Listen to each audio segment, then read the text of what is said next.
Bon, moi, je suis une jeune fille et qui a fait des études, qui a l'envie d'aller au-delà des statuts qu'on donne à la femme. Beaucoup de gens se disent que le rôle de la femme, c'est de rester au foyer. Et puis les femmes aussi se sont mises une barrière psychologique. Elle a peur de prendre les risques. Et je sais pas, mais la mentalité de la femme, c'est à revoir.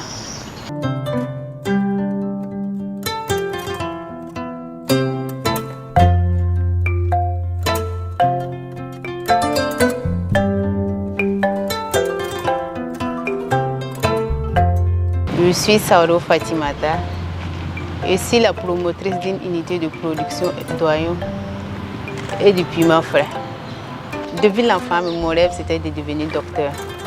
Mais comme on est dans le Burkina et que tout le monde connaît le Burkina avec le taux de chômage et tout, il fallait changer les rêves. Bon, aujourd'hui, je ne regrette pas. Ce qu'un fonctionnaire peut faire aujourd'hui, je peux dire que je peux faire autant et même plus. Et étant même, je suis mon propre boss. Je suis et j'arrive à employer pas mal de personnes. J'ai employé 5 personnes qui travaillent à mon compte. Et grâce à moi, j'ai créé de l'emploi à des gens qui arrivent à nourrir leur famille. Donc je me dis que je n'ai pas de regrets dans ça.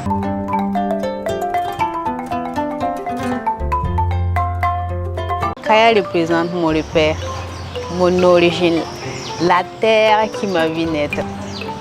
J'ai toutes mes ressources, je puise l'énergie de ma région.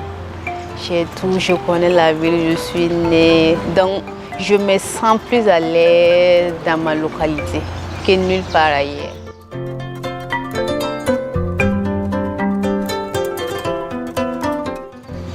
La réussite, selon moi, c'est de se retourner, voir tout son parcours et se dire que waouh, j'ai eu raison d'emboîter ses pas. Je n'ai pas à avoir de regrets.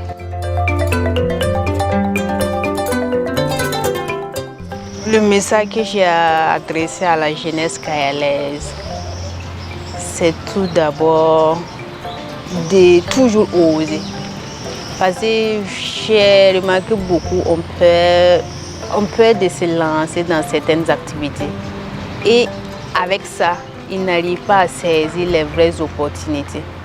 Comme on le dit, l'entrepreneuriat, c'est prendre des risques. Et un des intellectuels a dit qu'être dans l'entrepreneuriat, c'est 10% d'inspiration et 90% d'aspiration. Les jeunes doivent enlever dans leur tête l'idée d'être employés. Puis reconnaissons et voyons les réalités qui se vivent dans le pays. On est dans un pays, même si on ne te dit pas là, toi-même tu sais que l'État ne peut pas nous employer. Donc arrêtons de s'asseoir et d'attendre que les autres partent créer et venir t'employer.